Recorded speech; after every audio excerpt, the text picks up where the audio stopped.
Hello again, fellow time traveler, wherever you're listening from, wrapped in a blanket, lights low, maybe curled on your side with the day finally behind you. I'm glad you're here, tonight. We're going to sink into something that may sound romantic at first, but not so fast. You see, medieval marriage wasn't candlelight and courtly love. It was contracts, property, politics, and often pain. Tonight, you'll discover what it really meant to be a wife in the 14th century, and no, it's not a job you'd want on your resume. From being married off before you were old enough to know what a vow was, to praying you wouldn't die during your 8th childbirth, to not even having legal existence in your own home. Yeah, we're going there. If stories like this make you laugh nervously or sigh deeply, consider tapping that subscribe button. I'm here each week with quiet history no one warned you about in school. So, go ahead. Breathe slowly, let the weight of the day drop off your shoulders, and let's open the cold, creaky door to a medieval wedding. Just try not to catch the bouquet. The candlelight flickers against the stone wall as you sit quietly on the wooden bench, hands folded in your lap, dress freshly mended by your mother's careful fingers. The scent of beeswax and damp wool surrounds you, and you can hear the low hum of voices outside the door. They aren't talking about you. They're talking for you, and you already know what they've decided. You are to be married, not someday, not later, but soon. This is how it begins. Not with a question, not with a courtship, but with a bargain. Your father's field needs protection from a neighbor's grazing goats. That neighbor happens to have a son. Or maybe your brother was caught poaching, and now the bailiff's daughter must be brought into the family to smooth things over. Sometimes it's as simple as your family being poor, and theirs being slightly less so. And so they meet, they talk, they shake hands. A dowry is whispered, a gesture is made, and just like that, your life is no longer your own. You are 13, maybe 14. That's old enough. They say you've started to look like your mother. They say you're lucky to have been chosen so quickly. Some girls wait longer. Some girls end up in convents. Some just disappear. And so you nod. Because that is what is expected. You do not cry. You do not laugh. You simply rise and accept the path laid out before you. One cobblestone at a time, you walk through the village with your mother, and every step feels quieter than the one before. Chickens scatter underfoot. A cart creaks past. Someone calls out a greeting, but you barely hear it. She tells you that marriage is not the end of a girl's life, only the beginning of a woman's. You wonder what that means. You wonder if she believes it. The church is not dressed for a wedding. There are no garlands, no petals, just cold stone and old wood and the musty scent of incense. The priest speaks quickly, as though reading from memory. Your name and his are joined by words you don't quite follow, though you've heard them 100 times before. The Latin flows like water, like distance, like something that was never meant for you to understand. You are told to say yes, and you do. Twice. Afterward, there is bread, maybe a stew, if you are lucky. A string player will pass by and linger long enough to earn a bowl and a coin. The people smile at you, though their eyes are tired. You are not the first girl to be wed this month. You won't be the last. There are whispers about your youth, about your new husband's temper, about the land that will now pass into his family. You do not meet their eyes. You are escorted to the home you now share, your feet sinking into mud as the sun sets lower behind the cottages. He walks ahead of you.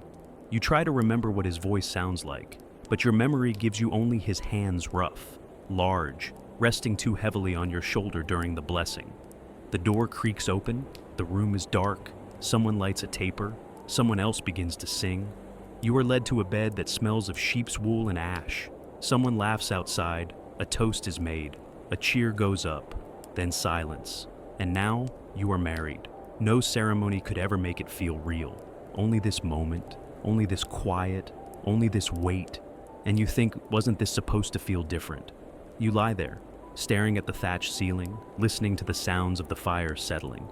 You wonder if your life will now be measured in bread baked and children born. You wonder if he will be kind. You wonder if kindness even matters. Because this is not the story of falling in love.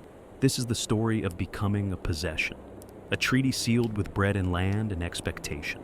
And in this new world of you and him and the bed and the roof above, there is no space left for your own voice, only the voice of the village, the voice of your family, the voice of the church, all of them speaking over you, through you, around you, but never to you. And so, your first night as a wife passes without a single word that belongs only to you. And outside, the snow begins to fall again, soft and slow, covering the path you walked, covering the words you never said, and the fire flickers lower, and the room grows quiet, and the world continues on, as if nothing has changed at all. The morning sun is pale, barely lifting above the low hills beyond the village. Your fingers are cold, and your shift is too thin for the season. But your mother says you must look tidy. Today is important. You are told to wash your face with cold water and comb your hair flat with the wooden brush.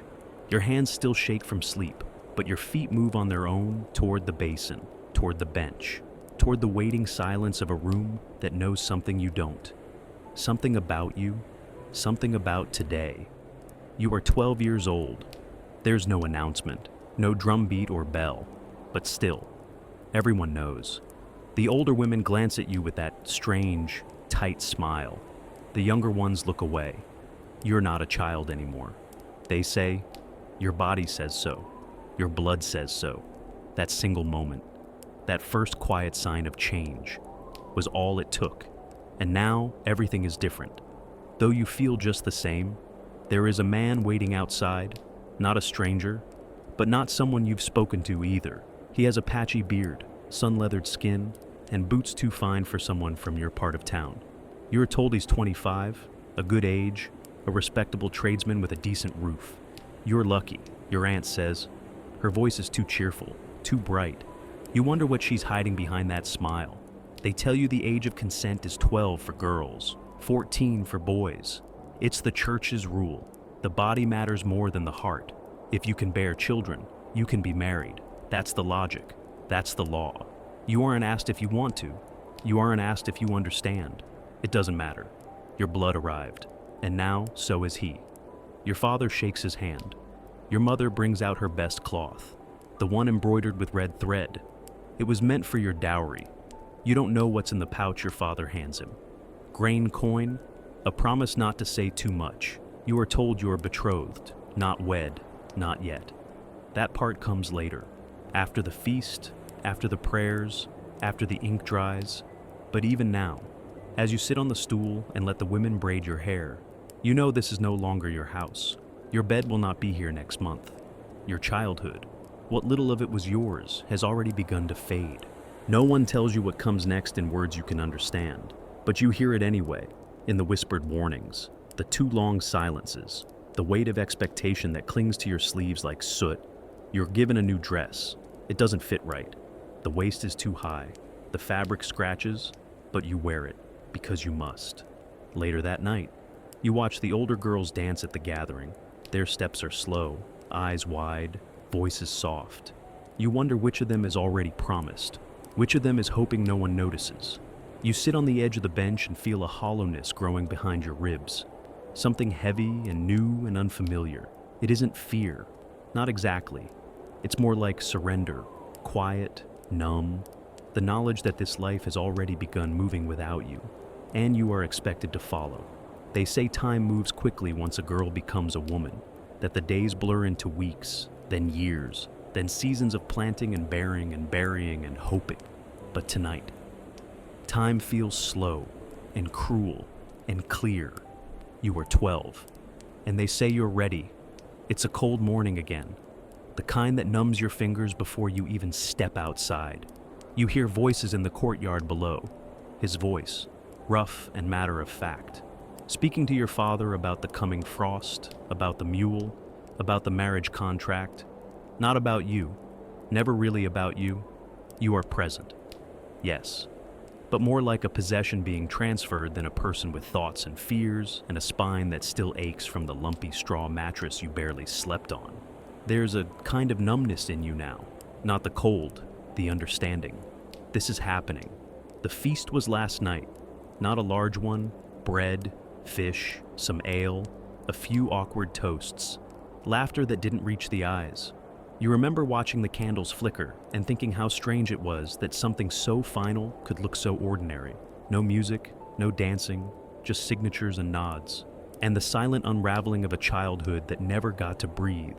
The priest's words still echo faintly in your ears. That marriage is not for pleasure, nor for companionship, but for the bearing of children and the strengthening of alliances. That love, if it comes at Allah's a grace, not a guarantee. You recall the way your fingers trembled when you held the cloth for the blessing. How no one looked you in the eye, not even your mother, in truth. Love was never part of the plan. Not in the way stories tell it, not in the way the traveling minstrels sing, with lute and harp and sighing glances. Marriage is a transaction, a contract between men, a means of securing fields, of binding families, of ensuring that inheritance doesn't wander too far afield. Love is for songs and saints, not for you, your husbandies. That word now fits is not unkind, but he is not curious, either. He does not ask what you think about the frost or the grain or the moon that hung low and red last night above the treetops. He only asks if you've fed the hens, if the hearth is hot enough, if you've bled yet this month. You live now in his home, a stone cottage near the edge of the village, larger than your father's, but colder. The walls breathe wind in the evenings, and the roof weeps in hard rain. You keep the fire going with damp wood and sweep the dirt floor twice a day. Your hands are always red and raw, but you do not complain. You cannot afford to. Sometimes, you catch your reflection in the copper kettle. Not clearly, just a blur of shadow and shape. You barely recognize yourself. Your cheeks are thinner, your eyes older. You speak less now. You've learned the weight of silence. It's safer. It fits better in your new life, at market. You see other women, some younger, still laughing with baskets on their hips, some older, their faces lined and beautiful in a way that only hardship can carve. One smiles at you, a kind smile, soft and knowing. You hold her gaze for a moment and feel something loosen in your chest. Maybe not hope, but something close. A reminder that you are not alone in this. That generations of women have walked this same cold path, quietly, bravely, without permission. In the evenings, after the chores and the closing of the shutters, he returns, he eats what you've made, he washes his hands in the basin, he nods when you speak, but rarely more than that. Then he sleeps, and you lie awake listening to the crackle of the fire, the hoot of an owl far off, the rhythm of breath that is not your own, but has become part of your life all the same. Sometimes, you think of love not the kind they promised in church, but the kind you dreamed of once when watching the stars alone in the meadow. A gentle voice, a curious hand, a question asked and answered slowly. That kind of love, the kind that waits, that listens. But that is not what this is. This is duty. This is the path laid out for you before you knew how to walk it. And yet, somehow, you walk it anyway. There's parchment still folded in the chest at the foot of the bed. A contract. Its ink now faded, but the seal remains red wax pressed hard and dry. You saw it once, just after arriving here. The script was neat, the Latin formal. It listed names, dowry values, land parcels, and yours. 2. Not your thoughts or hopes, just your name. As if that were enough to say who you are. You were not asked what you wanted. That was never the point.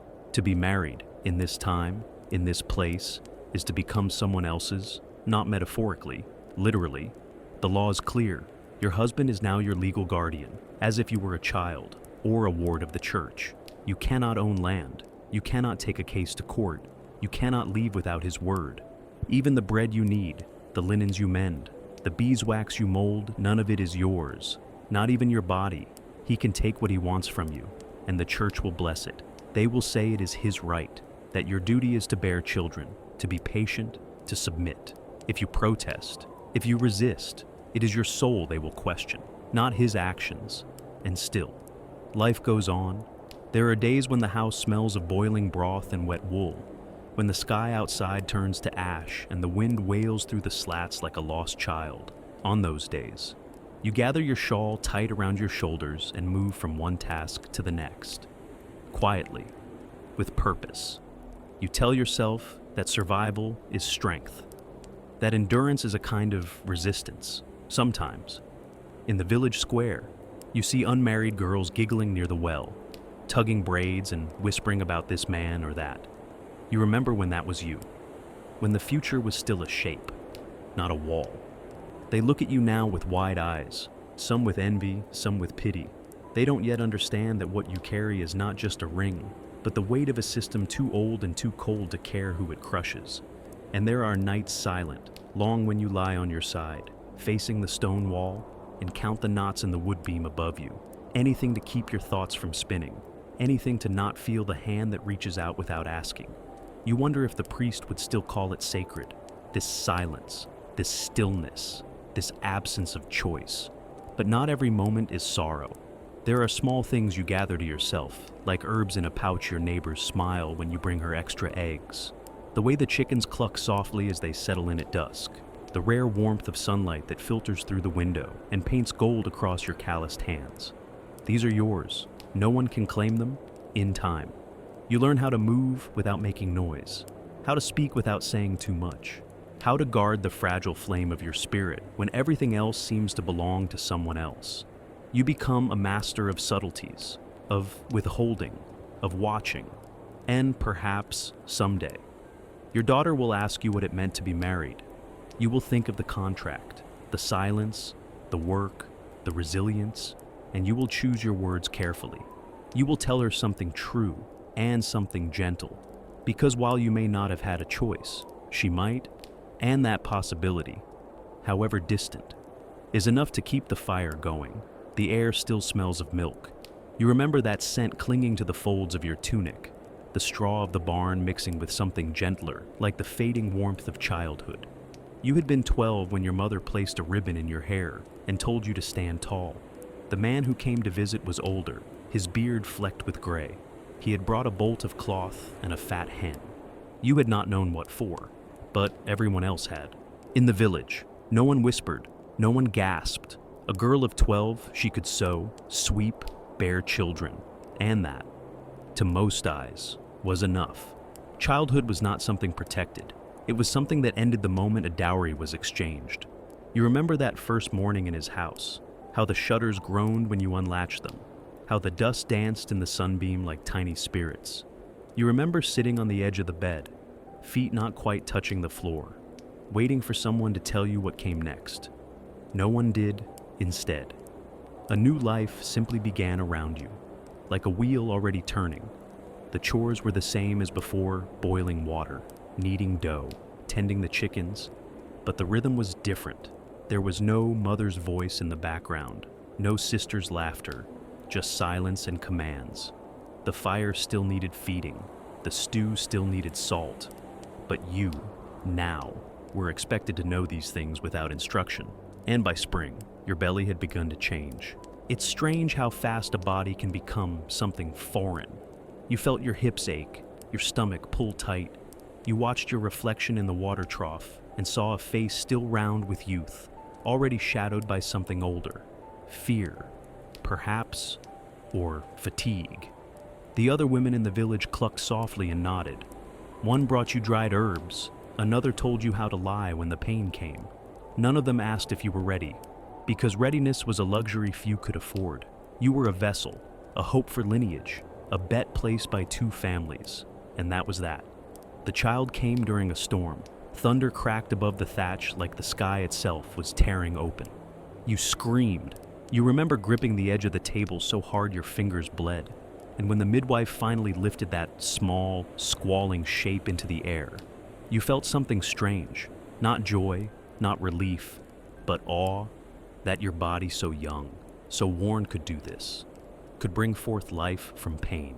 Afterwards, as you lay shaking beneath rough wool blankets, someone whispered a prayer, not for you, for the child. You closed your eyes, listened to the wind, and knew that childhood had not just ended, it had been rewritten, folded under linen and blood and lullabies.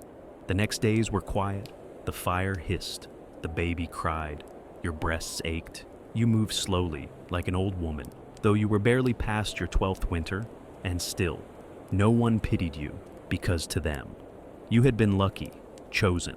married young, fertile, surviving in the years that followed. You would watch other girls go through the same rites, ribbons in their hair, blank stares in their eyes.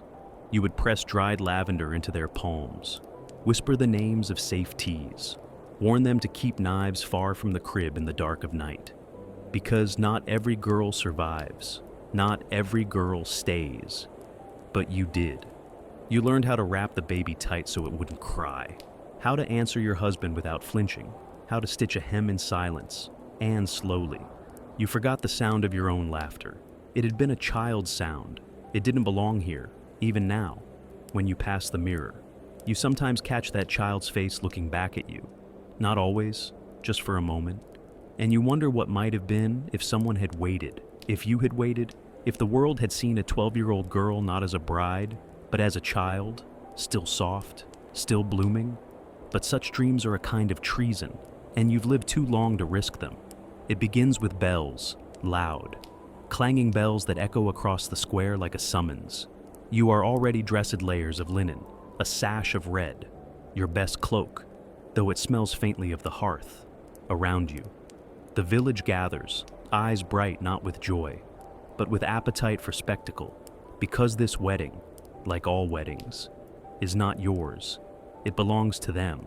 You stand beside your husband, barely a man, or perhaps far too much of one, and you both look ahead as the priest raises his hands. Behind him, the church doors remain closed. You are not inside. You are not worthy of holy space just yet. The vows will be said out here, in the open, where all can see, so no one can deny it later. The priest speaks in Latin. You understand little, but the crowd does not care for the words. They watch your hands, waiting for them to touch.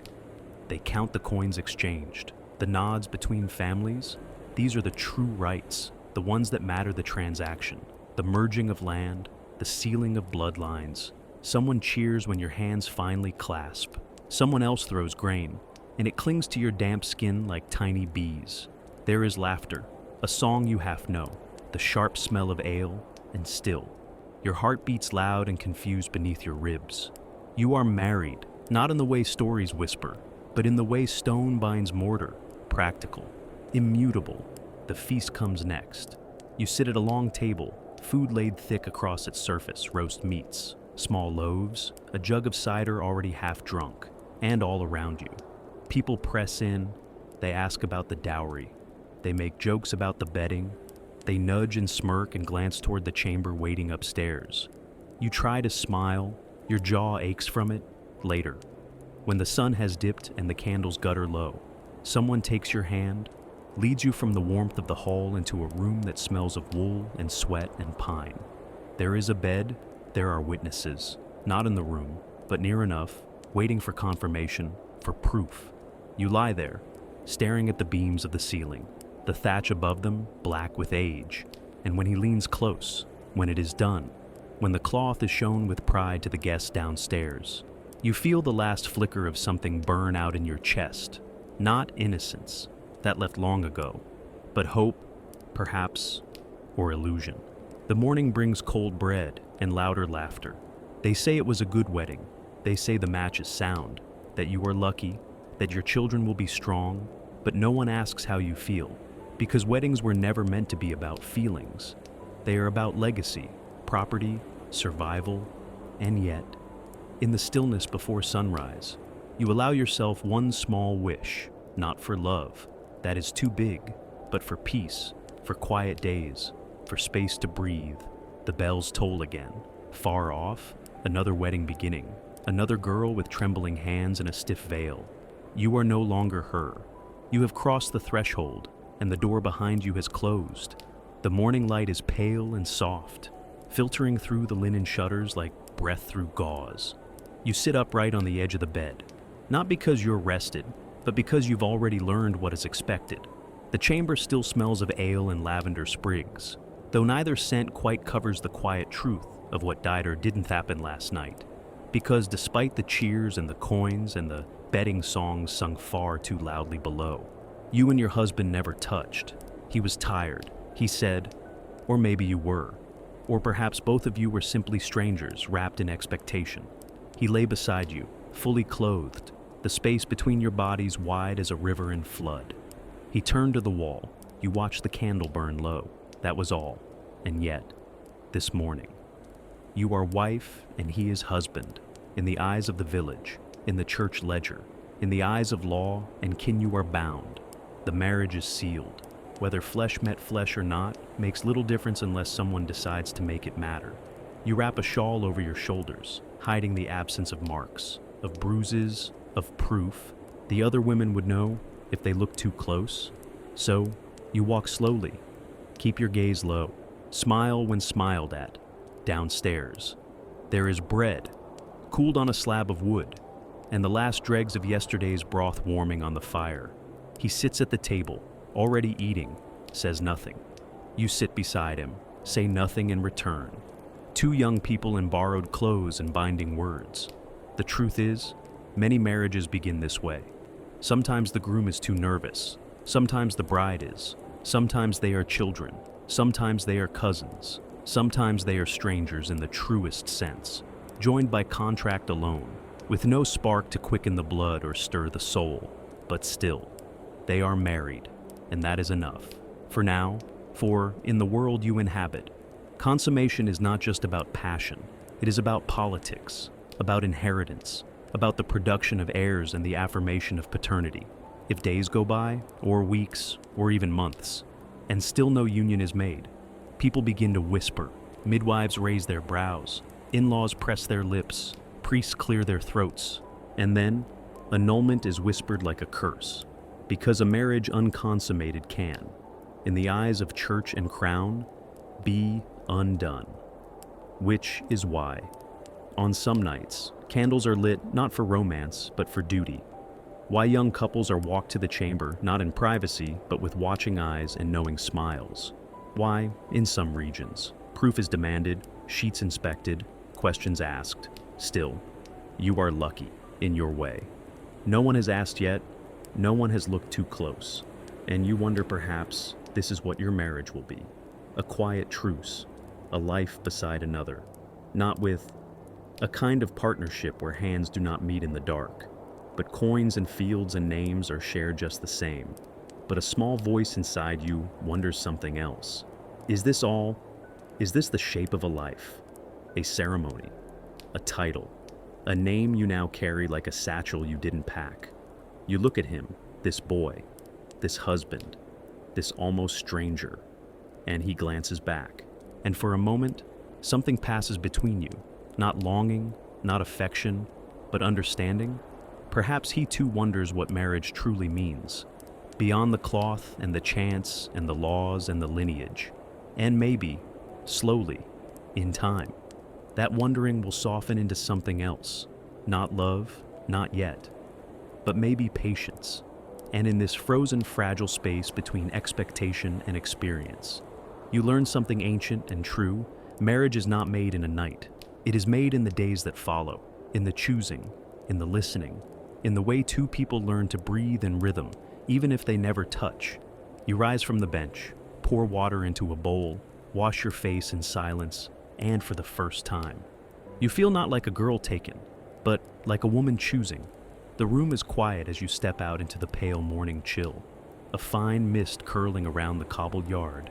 You pull your cloak tighter, feeling the stiff wool scrape softly at your neck, and your fingers find the edges of a clasp that doesn't quite hold. You fasten it anyway.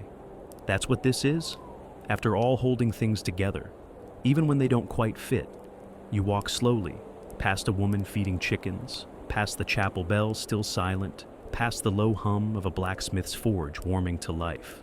And you wonder, in a world where so much is duty, what happens when the duty breaks? Because annulments, you've heard, are not only for queens. No, they happen in villages too, in parishes tucked between rivers and hedgerows, in corners where marriages unravel like thread pulled too tight, where a husband disappears for years with no word, where a wife finds herself bound to a man who cannot lie with her, or who simply never will. It begins, often, with whispers. A friend of the family writes to the bishop. A priest raises a discreet concern. A neighbor notices something that was never meant to be noticed. No cradle, no child, no signs that a marriage has truly begun. You remember one such case, a woman named Mariette, a weaver's daughter, married at 16. Her husband, a miller, returned to his work the morning after the wedding and never came home again. For 3 years, she waited, and when she could wait no longer, she took her story to the church. She said he was not a husband in body or spirit. She said she had been left a wife, in name alone, and after months of letters and silence and waiting, the church agreed. Her marriage was dissolved, not ended, not divorced, but declared null, as if it had never existed at all, as if the vows had melted into the air the moment they were spoken. You think of Mariette sometimes, the way she stood straight-backed in her plain gown as the verdict was read aloud, the way she walked away with no fanfare, no shame, only relief. She remarried later, quietly, to a man who made shoes and watched her with the soft eyes of someone who knew what it meant to wait. Annulment is not freedom. Exactly. It's more like resetting a table that was never laid right, but it is rare and not easy. It takes more than unhappiness. It takes reason, evidence, approval from men in robes who've never seen your marriage, only the ink that tries to describe it, and even then, it is slow. Months, sometimes years, lives hang in limbo while the paperwork drifts from one desk to another, through one bishop's hand and into the archives of the next. Still, for some, it is the only path forward, especially for those without power or property, those whose lives are not governed by courts but by cows, coins, and crops. And for women, it is both salvation and risk, because to claim annulment is to say something sacred never truly was. It invites questions, suspicion, sometimes even exile. A wife too eager to be unwifed is a dangerous thing. And yet, you understand why some choose it, why they risk reputation and comfort and quiet misery for the uncertain freedom of beginning again. You step around a puddle, the edge of your shoe catching on the slick stone. You steady yourself, watch the ripples fade, and you wonder if your own vows had gone differently, if silence stretched into months and into years. Would you have dared to do the same? Would you write the letter, speak the truth, say aloud that the thing everyone celebrated with wine and bells had turned out to be a mirage? You don't know, but the thought stays with you as you walk, like a pebble in your shoe, a small reminder that even in a world of permanence, sometimes the church itself admits some knots were tied wrong from the start, and sometimes mercy looks like a clean slate. The wind picks up softly as you leave the village path behind, your boots brushing the edge of frozen grass. In the distance, a flock of birds lifts from a bare tree, wings flapping against the muted sky. You pause a moment, breath fogging the air, and you think of those who didn't marry for love, or even for duty, but as a sentence handed down like a law, because yes, in medieval times, marriage could be a punishment, sometimes a very deliberate one. You recall the story of a knight who dishonored a noblewoman. He was caught. Of coursemen like him always were. Eventually, and instead of prison or fine, the judgment was swift and precise. Marry her, or be hanged. It was justice, they said, or at least a version of it. 2 reputations mended in one act. The woman's dignity restored in the eyes of the court, the man's crime resolved in the eyes of the church. And what followed wasn't always violence or hatred, no. Sometimes what followed was simply silence. 2 people bound together in cold compromise, living out their years beneath the same roof, never quite touching the same future. But it didn't only happen in noble halls, in towns and villages. Punishment marriages echoed in quieter ways. A man who caused scandal might be forced to wed the girl whose honor he ruined, even if neither had wanted the pairing to begin with. A woman who had a child outside of marriage might be pressed into union with the father, whether he loved her, loathed her, or barely remembered her name. And when disputes flared, feuds between families, rivalries between neighbors, marriage was sometimes used as a strange sort of truce, a binding of bloodlines to end the bleeding of old wounds. You give your daughter, I give my son. We shake hands, share wine, and pretend the grudges were never there. But the children, they carry the weight. Imagine standing at the altar, barely of age, beside someone chosen not for kindness, or laughter, or shared dreams, but to end a quarrel you had no part in. You say the vows, you wear the ring, you wake the next day beside a stranger who smells of smoke and barley and unfamiliar sweat, and you're expected to begin a life, just like that. It wasn't punishment in the way we think of it today. No shouting, no iron bars, just a quiet kind of surrender.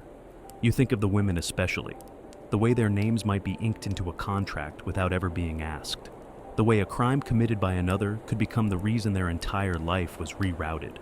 And once married, there was no backing out, no appeal, no retrial, just the long road of years ahead filled with the tending of goats, the heating of porridge, the bearing of children, and the slow hardening of hearts.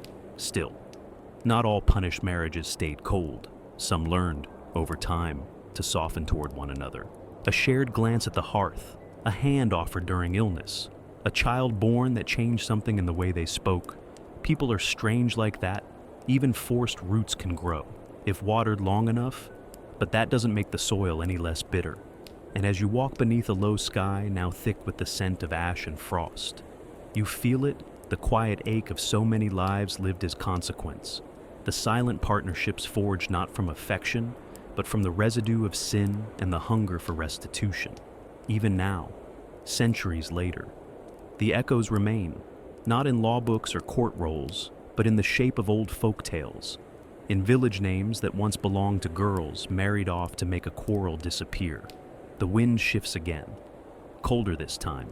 You wrap your cloak tighter and keep walking. The path narrows as you descend into the valley, the village roofs shrinking behind you, their chimneys trailing thin fingers of smoke into the gray sky. The hills ahead are bare now, just tufts of pale grass and the occasional tree standing like a sentinel in the wind. And as your feet crunch along the frozen soil, your mind turns to coin, not the kind that jingles freely in a merchant's purse, but the kind hidden in hope, in fear, in a locked chest passed from mother to daughter, father to suitor, the dowry. Because in medieval times, a dowry could shape your entire fate. It was not merely a gift, it was leverage, insurance, sometimes ransom. If your family had land or livestock to offer, your chances of a secure match soared like a bird in spring. You could be married into wealth, into status, perhaps even into nobility. If the numbers were right and the timing divine, your father might ride with pride to the meeting, your mother whispering prayers beneath her breath, the family's legacy resting on how many sheep and silver buttons she could stitch into your name. But if your family was poor, then the future narrowed. It creaked at the hinges. Girls without dowries were often overlooked, passed by like empty fields. No matter how kind their smiles or how gentle their hands, suitors would come, speak sweet words, maybe even linger a while, but without a dowry. Their intentions would vanish like smoke in cold air. Some girls never married at all. Some were sent to convents, not for holy calling, but because it was cheaper than feeding a daughter who could not wed. A silent exile, dressed in wool and prayers. Others became servants in wealthier homes, their own dreams of family pressed down beneath the weight of another woman's wedding gown. But the dowry was not just for the bride. No, it was a contract with sharp corners. If the husband died too soon, or mistreated his wife, the dowry could become her shield, her claim to property, to safety, sometimes even her freedom. There were cases where a woman, widowed and wise, returned to her family with the remnants of her dowry still intact, using it to buy a plot of land or to enter a trade. In rare moments, the coin that once made her a wife allowed her to live as a person in her own right. And yet, more often, it disappeared, swallowed by a greedy husband, spent on ale or horses, traded away in risky ventures, leaving the bride with nothing but bruises and a cold hearth. There were laws, yes, rules that said dowries should be returned if the husband died without children, or if the marriage was annulled. But in many villages, laws were distant things. What mattered was strength, reputation. Whether your brothers could fight back if your husband refused to honor the pact. You think now of the chests, wooden trunks with iron clasps, carried like treasure through muddy lanes. Inside, bolts of fabric, copper spoons, sometimes a goat tethered outside. The girl would stand quietly beside it all, her hands folded, her future unfolding in someone else's house. Perhaps she'd practiced walking gracefully, perhaps she'd wept the night before, perhaps she had no choice but to smile. And sometimes, the dowry was not a thing at all, but a promise of labor, years of service pledged by the bride's family, a brother who would till land, a cousin who would mend roofs. In these cases, the bride arrived as part of a bargain not made with love, but with sweat and debt and the weary nods of tired men. Still, even in this cold economy of affection, hope lingered. Some women found kindness despite the transaction. Some men, too, entered marriage with care, aware that a woman's dowry was not her worth, and treating her with quiet respect, even tenderness. Not all stories were cruel, but the system was heavy, and many were crushed beneath it. So, as you pass a broken wall, its stones slick with frost, you imagine the countless negotiations once whispered here, dowries discussed by firelight, futures bartered between bites of bread, young lives reshaped by numbers scrawled on parchment, or spoken between clenched jaws. And the wind carries those voices still, not as ghosts, but as echoes of decisions never fully erased. You pull your cloak tighter and walk on. The path curves gently into the woods, where branches bend low and the silence hums between the trees. Your breath is steady now, matching the rhythm of your footsteps. And with the quiet comes reflection, not of war or wealth, but of love, the kind that lives softly in the shadows of duty, the kind that sometimes never comes at all. Because in medieval marriage, love was not a beginning. It was, if you were lucky, something that grew slowly after the ink had dried and the vows were said. You did not choose your spouse. That was done for you. Behind doors you were not allowed to open. A father, a cousin, a nobleman with debts or land to settle. These were the architects of your union, and you, the bride or groom, were expected to nod, to kneel, to say yes, even if your heart whispered no. Imagine waking up beside a stranger whose voice you barely know, whose skin is foreign, whose habits are woven from a life far removed from yours. You rise together each morning, not because of longing, but because the fire must be stoked, the bread kneaded, the chickens fed. Love, if it comes at all, comes later in quiet glances across a shared chore, or in the way he hands you a cloak when the wind rises, or in the way she listens when your mother falls ill. There are no courtship letters, no walks under moonlight, no whispered promises by candlelight. What you get, instead, is time, and time, in its strange, patient way, can soften edges. There are records of couples who began in silence, whose homes were cold and stiff, but who, after years of hardship and harvests, grew fond of one another, not with fireworks, but with something steadier, the way ivy clings to stone, slow and sure. Of course, there were others for whom affection never came. Women treated like property, traded like land, men burdened with wives chosen for politics, not companionship. And in those homes, the air stayed heavy, words clipped, touch absent. Lives lived side by side like lines on a page that never touch. For those with means, affairs became a quiet escape. A lady might find warmth in the arms of a musician, a knight, a cousin steward. A nobleman might favor a serving girl or a widow from the village. These trysts were rarely spoken of, though everyone knew. The silence around them was its own language, a blanket of denial cast over rooms heavy with knowing. But for the poor, even infidelity was a luxury they could not afford. The thatched roof above your head, the stew in your bowl, the blanket shared on icy nights. These were things you relied on one another for. To leave, to betray, was to risk everything. And yet, even in the most arranged, most loveless marriages, there were sometimes sparks, a shared laugh at the absurdity of a neighbor's rooster, a hand brushed while grinding grain, a moment at dusk when the day's labors were done, and the only sound was the wind in the trees and the soft breath of children sleeping. Those moments didn't make the bard's songs, but they were real. They mattered, because in a world where marriage was more contract than connection, even the smallest kindness could feel like warmth after a hard frost. And so you walk, the forest deepening around you, and you think not just of those who found love, but of those who waited for it, who hoped each year that the weight beside them in bed might one day become a comfort, that the stranger who shared their name might, with time, become a companion. Sometimes it happened, sometimes it didn't, but always, they endured. And in the soft hush of these woods, where no parchment binds you and no oath is pressed upon your lips, you let the question drift through your mind like mist rising from the ground. What does it mean to love someone you never chose? And what kind of strength does it take to try? You keep walking, because even that question has no easy end. The woods thin as you go, the trees giving way to distant fields and the faint sound of a distant bell. A village perhaps, or just the memory of one. And with each step, a truth settles more firmly into your chest, that in medieval times. Marriage was not a sanctuary for the heart, but a scaffold for society. Your hand brushes against a moss-covered stone, and you imagine it not as it is now, cool and silent, but as it once was, part of a wall, a boundary, perhaps even a dowry marker passed from father to daughter as part of a solemn deal, because a medieval marriage was never a private affair.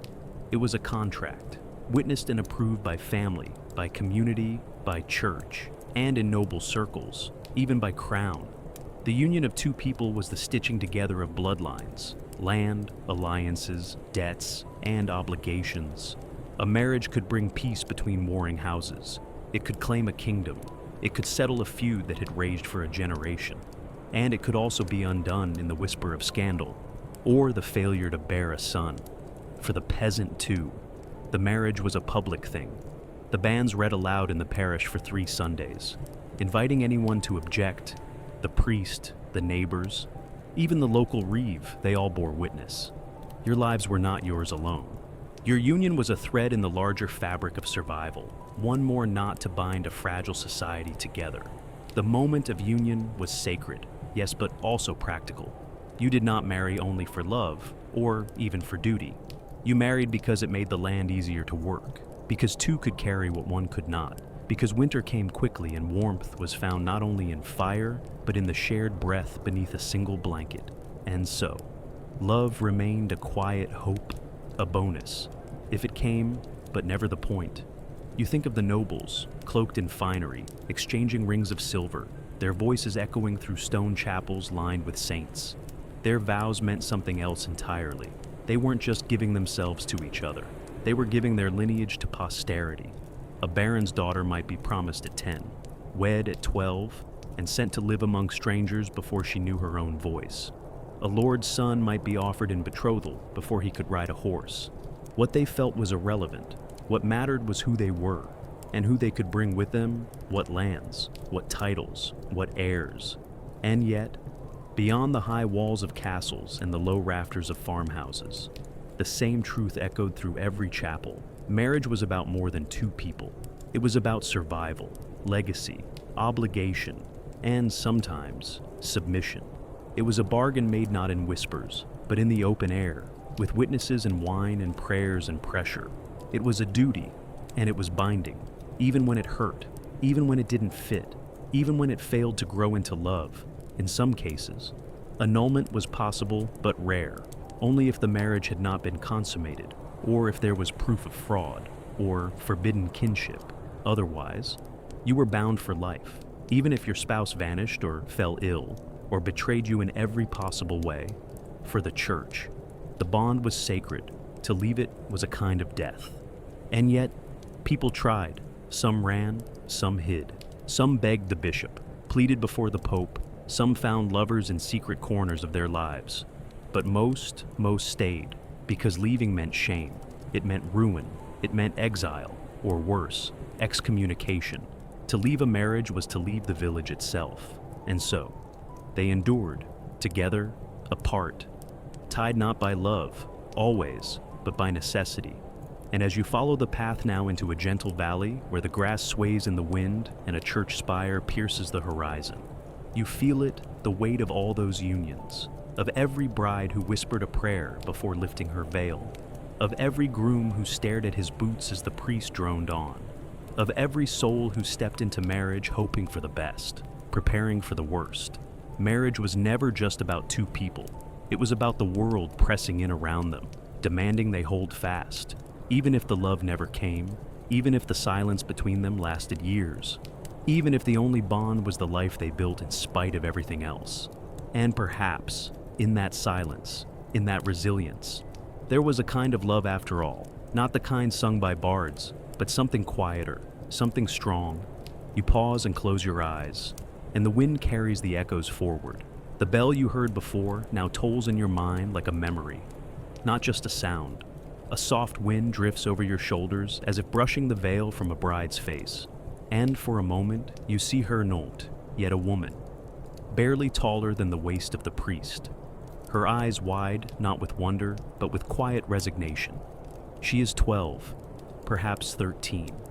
The cloth of her gown itches against skin that still bears the softness of childhood. Her hands are cold. Her name has barely settled into her own mouth. And yet today, she will be given a new one wife. The groom waits ahead, cloaked in red and brown, an adult in years, though not always in gentleness. Sometimes he's 25, sometimes twice that. He may have known her father in battle, or her brother through a wager, or her dowry through rumor long before he saw her face. It hardly matters. The match was arranged long ago, sealed with wine and wax and promises that she was never asked to understand. This is not a tale of rare cruelty. This is how it was. And so, the ceremony begins. The priest speaks in Latin, and the crowd murmurs. The bride's mother adjusts her veil once more, not for beauty, but to cover the tears that no one is supposed to notice. The girl repeats words she was taught to say, each vow like a stepping stone across a river she never chose to cross. Her new husband takes her hand, and the crowd exhales. The wedding feast that follows is loud, with roasted meats and watered wine, and men slapping shoulders and sharing jests. And somewhere in the corner, the bride sits, unsure whether to smile, unsure if she's allowed to leave the table or must wait to be summoned. She eats little. Her stomach is tight. The gown pinches. Her future presses against her from all sides. You may be wondering, why so young? Why so soon? Because in medieval times, a woman's worth was often measured not in years, but in what she could give children, alliances, obedience.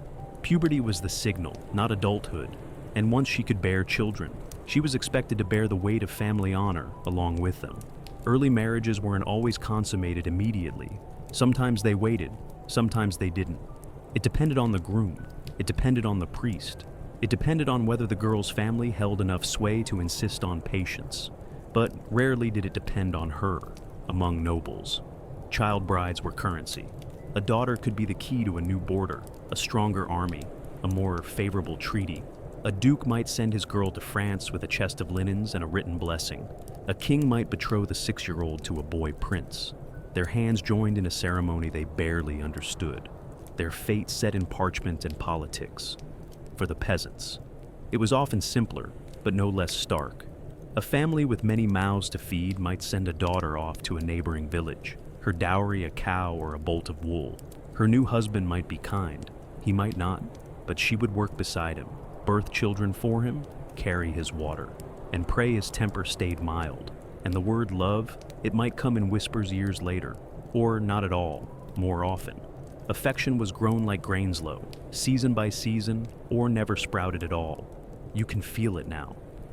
Can't you? That strange silence that hovers around these truths. Not dramatic, not shouted, just lived, just accepted, not evil, not good, just ordinary. 1,000 such stories, all told in quiet rooms where girls wrapped their arms around themselves at night and wondered who they were becoming, where boys were told to lead, to take, to build, long before they'd learned to listen. And in rare moments, yes, there were some true warmth bloomed. Some couples grew together over time, shared laughter at harvest, held hands at twilight, watched children grow and found comfort, even joy, in the rhythm of shared years. But just as often, the rhythm was broken. The groom went off to war. The bride died in childbirth. The home they built sank into debt or plague or silence. Still, the marriages continued. Still, the girls grew up too fast. Still, the boys were handed reins before they could steady their hands. This was not tragedy. They'd say, this was life. And as you wander now past that fading chapel, where so many veils were lifted and so many vows spoken, you wonder how many of those girls dreamed of something else, a slower start, a choice, a name spoken with gentleness instead of ownership. But the bells have stopped now. The feast has ended, and the girl, still just a child, walks toward a life already waiting. Even if she is not, you might think marriage was just about families or land or custom, but in medieval Europe, it was also a matter of the soul watched closely by priests, documented in Latin, and judged not only by God, but by the church in Rome. Once you were wed, your bed was no longer your own. It became something sacred and suspicious, and sometimes even inspected. It begins with a kiss before witnesses. The couple is led away, perhaps not even alone, as curious friends and family hover by the walls, waiting for proof that the union has been made real. Because in the eyes of the church, a wedding isn't truly binding unless it's consummated, sealed not just with vows, but with flesh, and if no child comes later. If no witness hears what should have followed, rumors may rise like smoke from damp straw. And so, bed ceremonies are born, odd, theatrical, uncomfortable. In some places, it meant the newlyweds were escorted to their chamber by a crowd of revelers, noblemen laughing, noble women tossing flowers, all pretending it was joyous rather than invasive. Priests might sprinkle holy water on the linens. They might murmur prayers. The door might be left ajar, so the creak of the bed frame could serve as holy confirmation. In noble courts, the bedding was official. Witnesses stood by as the couple lay down, sometimes with a bishop watching. The covers were drawn, the candle extinguished, and everyone waited in polite silence for the consummation to begin. No pressure, just the weight of legacy and faith and family lines hovering over you in the dark. If that sounds like too much, consider this: if you refuse to share a bed with your spouse, the church could annul your marriage. If you were too tired, too sick, or simply uninterested, the confessor might demand repentance. Because marital intimacy wasn't seen as personal, it was a duty. To your spouse, to society, to God. The rules were precise. No intimacy on Sundays or feast days, or Lent, or Advent, or while pregnant, or nursing, or menstruating, which, depending on your household and beliefs, might leave very few days untouched by prohibition. Some priests even urge spouses to confess their marital relation so often. With what intent? And whether pleasure was involved, because pleasure, too, was suspicious. For monks and scholars, even in marriage, the ideal was restraint. Passion was dangerous, a sign of disorder. The goal was children, not desire. Love, if it came, was to be quiet, calm, a spiritual bond more than a bodily one. Yet life had other ideas. Behind the closed doors of cottages and castles, humans were still human. They touched hands when no one was looking. They shared stories in bed. They laughed. They argued. They wept into each other's shoulders during hard winters. The rules were there, yes, but so were the quiet rebellion's glances, touches, sighs in the dark. The church tried to oversee it all. They wrote manuals, sermons, confessions. They banned certain positions, condemned excessive delight. They spoke of marital harmony as a ladder to heaven, but warned it could just as easily become a slide towards sin. Even the timing mattered. Some believed children conceived on certain days were more likely to be sickly, or disfigured, or weak in spirit. Charts were made, calendars marked, spouses consulted almanacs before approaching the bed. A wrong decision could shape an entire soul. And if suspicion ever fell upon a couple, if a marriage was barren, if a groom seemed cold, if a bride wept too often, then the church might intervene. Investigations were held, testimonies gathered, doctors examined bodies, priests asked delicate questions with solemn eyes. Even kings were not exempt. Their beds were political, theological, historical. In 1235, when the marriage of Emperor Frederick II was questioned, bishops debated whether his bride was still a virgin, whether the wedding night had truly sealed the bond, whether God had witnessed the act or withheld his blessing. It wasn't gossip, it was policy. But perhaps the strangest part wasn't the control, it was the sincerity. People believed in these rituals, in their holiness, in their protection. They feared sin. They feared God. They wanted their children born under the right stars. They wanted to love properly, to honor marriage, even if that meant inviting the church into their most private space. And still, they lived. They found ways to love within the Rulesor in spite of them. A wink after Mass, a shared cup by the fire, a quiet morning when the priest's words faded and only the warmth of the other remained. So now, as you lie beneath your own covers, centuries and worlds away, you can still feel the shape of their world pressing softly through the veil of time, not as judgment, not as doctrine, but as memory. The flicker of a candle, the rustle of linen, the sound of two voices whispering in the dark, not to be heard by any priest, only by each other. You awaken in a grand chamber draped with tapestries of saints and dragons, the smell of beeswax and rose oil clinging faintly to the air. Outside, the courtyard is quiet, but your heart beats a little faster, not from the threat of battle or betrayal from your knights, but from something far more immediate: your wife. You are a nobleman, perhaps a baron or a count.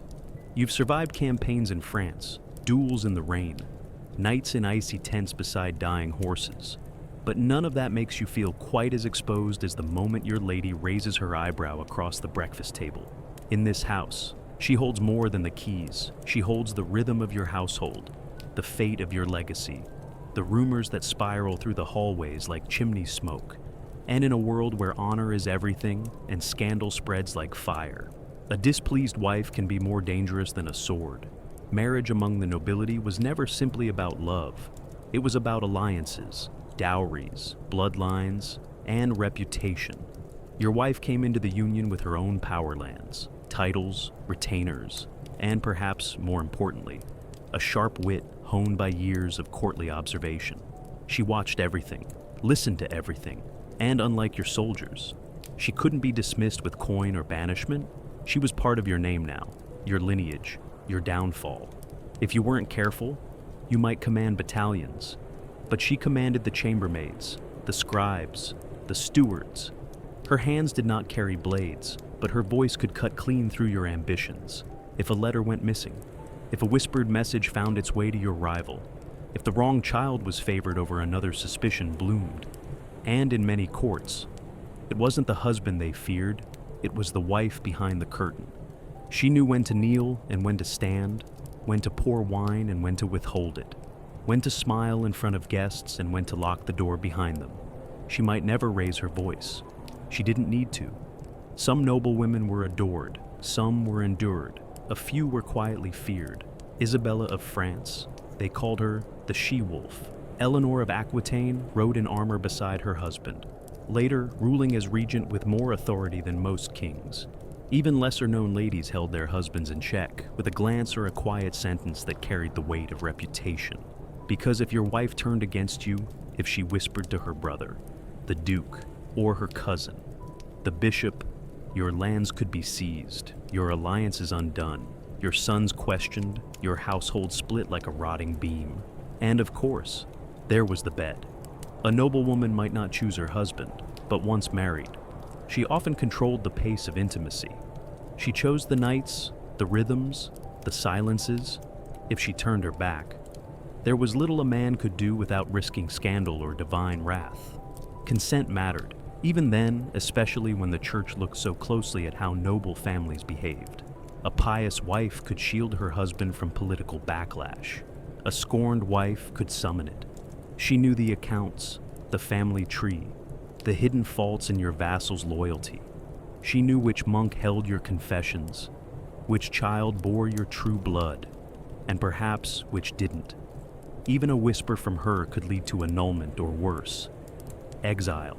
And yet, in the candlelit quiet of a shared chamber, there were moments beyond fear, moments when laughter cracked through the brittle politics, when fingers met gently, without games, when your title slipped away, and you were simply two people in a vast, cold world trying to survive with dignity. In those hours, when the wind howled outside and the fire was low, it was not her cleverness or your pride that mattered, but the simple, fragile warmth of companionship. You may have led armies, but at home, you learned caution. not from the blade, but from the quiet power of a woman who had everything to lose and more to protect than anyone else in your keep. She was not your enemy, but you knew better than to treat her lightly. And as you drift back into memory, lying beneath layers of wool and velvet, her voice echoes soft, steady, and unforgettable. A voice that ruled not with force, but with the subtle grace of survival. You wake before dawn, not because of a rooster or church bell, but because of shouting laughter, footfalls in the snow, the slap of bare feet against cold stone. Something is happening outside, and today. For once, it's not famine or feudal tax collectors. Today is a wedding, and in your tiny medieval village, that means chaos of the best sort. You pull on your rough wool tunic and step out into the brittle morning light. The air smells of wet thatch, smoke, and roasted grain. Already, someone's dancing half drunk near the well. A fiddler stirs the first clumsy notes from a bent string. The groom is being chased barefoot through the slush by his friend's shirt torn open, hair already powdered with ash and flower petals. It's his wedding day, which means it's also his last day of freedom, at least according to the village boys, and they don't plan to let him go quietly. Unlike the quiet formality of noble marriages sealed by parchment and sealed rings, a peasant wedding is loud, sticky, sweaty, and deeply human. It is a festival in miniature, thrown together with scraps of meat, handfuls of barley beer, and hope.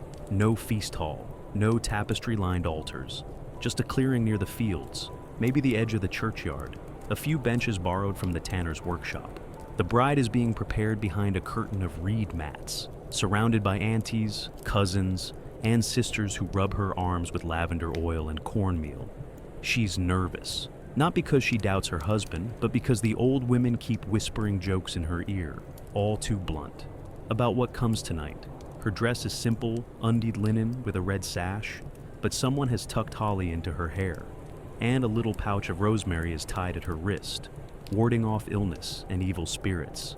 As the sun climbs higher, the village gathers. Children clamber up barrels to see. The priest arrives late and already red-faced. No grand sermon, just a quick blessing, a splash of holy water, a few mumbled Latin words, and two clumsy hands joined together. The crowd cheers before he finishes. The real ceremony, they say, will come after dark, because here, in the muddy lanes and timber cottages, the wedding is only official once it's been, shall we say, witnessed, not with eyes, of course, but with songs and footsteps and a whole village listening through the rafters as the newlyweds stumble into their straw bed for the first time. Some say they used to cheer, some say they waited outside the house in silence, holding torches and mugs of ale, waiting for the right sound or the right sigh. If no one heard anything by midnight, the old men would pound the door and tell the couple to try again. Nothing says romance like peer pressure from your local blacksmith. There's a strange joy in it all. Rough, yes, and wild, but rooted in the deepest hunger of all to belong, to find another soul who'll help carry the weight of plowing and threshing and sickness and long winters. Marriage here isn't about power or piety. It's about surviving together, building warmth where there was none. And yet, even in this humble setting, there are rituals that reach back to pagan times. The jumping of the broom, the sharing of ale from a carved wooden cup, the scattering of wheat across the threshold to invite prosperity, and the feast modest but fierce in flavor. Salted pork, flatbread, turnip mash, and cake sweetened with dried fruit and honey if the harvest had been kind. Music rattles from rough instruments, drums made from goat hide, pipes carved from reeds, and above it all, the voices, singing not in harmony, but in joy. Half the village is drunk before dusk, the other half pretends not to be. Old grudges are forgotten. The thatcher forgives the baker. The cobbler dances with the widow. Even the priest, now slouched against a barrel, manages a crooked smile. When night falls, the bride and groom vanish into their hut, clutching hands, faces glowing with wine and fear and laughter.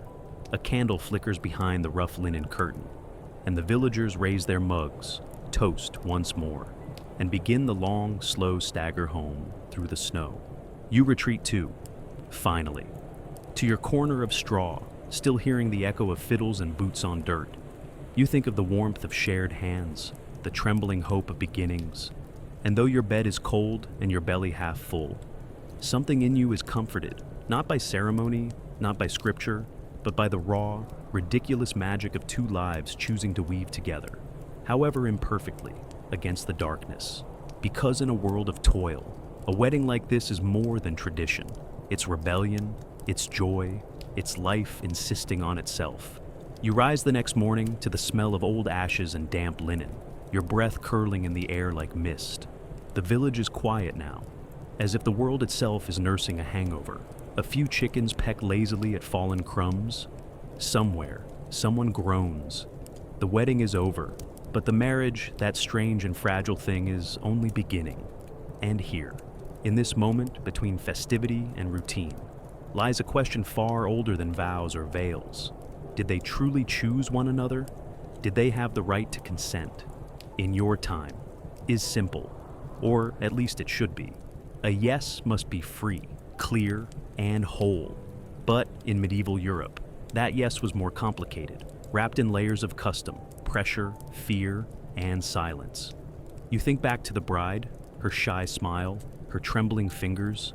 Did she whisper yes, or was her silence taken as one canon loise?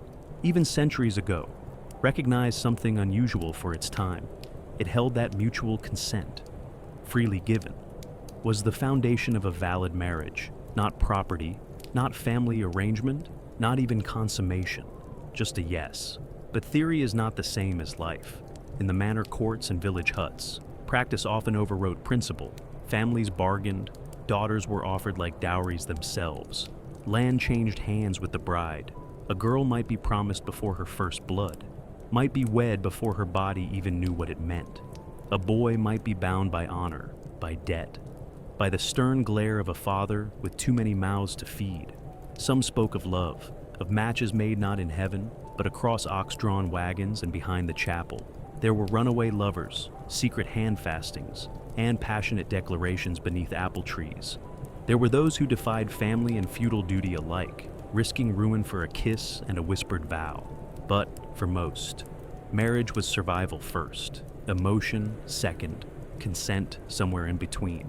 You walk through the village, past the thatcher's low hut and the wheelwright's damp shed. You pass a young couple crouched together beside the hearth, their eyes locked. No one arranged this union. They simply chose. And for now, it's enough. Then again, you hear stories, the ones everyone pretends not to know. The girl who went silent after the feast, the boy who vanished after refusing a match, the lord who took a servant for a bride, with no priest, no blessing, only the weight of his name. These tales echo through stone and straw, whispered like warnings. Still, even in such shadows, the law tried to shine. A marriage without consent, especially if forced, could be declared invalid. Witnesses were questioned, promises recounted. Priests asked, "Will you take this person?" And sometimes, the answer was brave. Sometimes, it was no. But bravery could cost dearly. You duck into the chapel, a chill stone shelter lit by wax and dust. A faded mural shows two figures clasping hands before a bishop. Their faces are stylized, simple, but there's a pause between them, a quiet distance, as if even paint understands that, yes, in this world, is a fragile thing, outside. The wind rises, you pull your cloak tighter and look again at the village. Some of these marriages are full of kindness, laughter, quiet devotion. Some are cages, most are something in between. And you, watching from the soft blur of time, begin to understand that marriage in the medieval world was not one thing, but many. It was hope and compromise, power and tenderness. Sometimes it was love, and sometimes it was merely endured, but always. It mattered who was asked and who was heard. The morning deepens into pale gold as the village begins to stir once more. You follow the muddy path past the baker's smoke-wreathed window, past the low thatched roofs where crows perch like old sentries, and toward the quiet edge of the fields.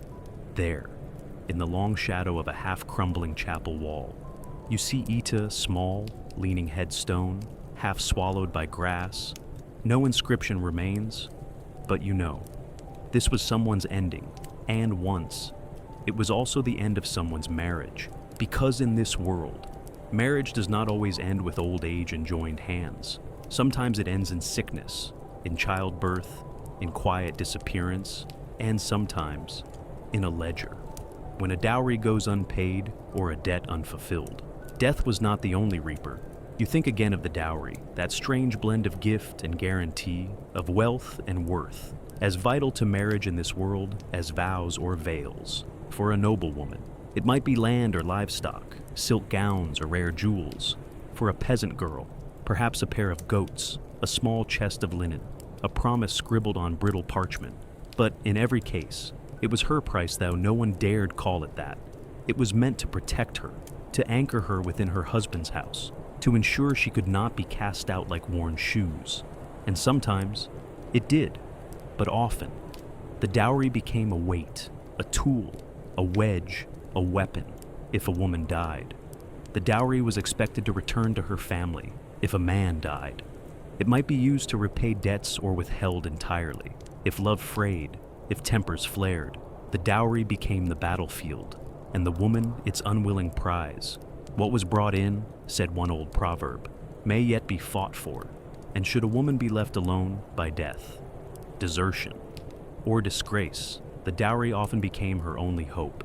Yet to claim it, she'd need proof, witnesses, documents, the goodwill of men who might rather keep what was never truly theirs. You picture a widow now, standing outside the manor hall, her cloak threadbare, her eyes fixed on the steward's face. Her hands tremble as she presents a worn scroll. Her voice is quiet, but steady. She has come not for mercy, but for justice. And whether she receives it, no one can say. In rare moments, a marriage ended by law, an annulment, not a divorce, for divorce, as you know it, did not truly exist in medieval Europe, not in the way of clean breaks or mutual partings. Only death could truly free you. But in some cases, a marriage might be declared invalid from the start because it lacked consent, or kinship laws had been ignored, or it was never consummated. These were rare, and rarely easy. The church demanded reason, evidence, and often silence won. So many women, you realize, lived their whole lives within marriages not of their choosing, bound by duty, tradition, fear, or simple necessity. And yet, they endured. Some made peace.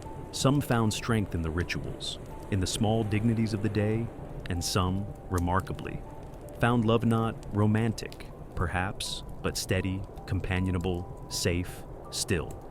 Marriage remained a risk, a gamble, a path with no certain return. For every song of devotion, there was a quiet scream. For every poem of longing, a ledger of lost names. And for every vow made under chapel roof, there was the echo of what could not be said. You walk once more through the village, the wind gentler now. The sky above you glows soft gray, clouds drifting like parchment unrolled. A child skips past, dragging a stick. A woman bends to collect kindling. A man sharpens a blade by the firelight. Life goes on, as it always has, as it always will. And somewhere in this rhythm, in the warmth of bread, the ache of memory, the quiet persistence of morning leaves, the brutal truth about medieval marriage. It was never simple, never fair, and rarely kind. But within its tangled vows, you find a mirror, dim and cracked, of every hope and heartbreak that still beats in human hearts today. So, next time you imagine life in the Middle Ages, think not just of knights and castles, of feasts and battles. Think of the young girl at the altar, the old man in the fields, the couple who never touched hands but shared bread for decades. Think of the laws and loopholes, the whispered prayers, the restless dreams. And remember, not all stories were written in ink. Some were etched in frost, in fire, in footsteps worn into the stone by 1,000 ordinary lives. And as your eyes grow heavier, and the day begins to fade into night, let that thought keep you company, that even in the harshest times, there was love, there was survival, and there was always the hope of something gentler, just beyond the veil.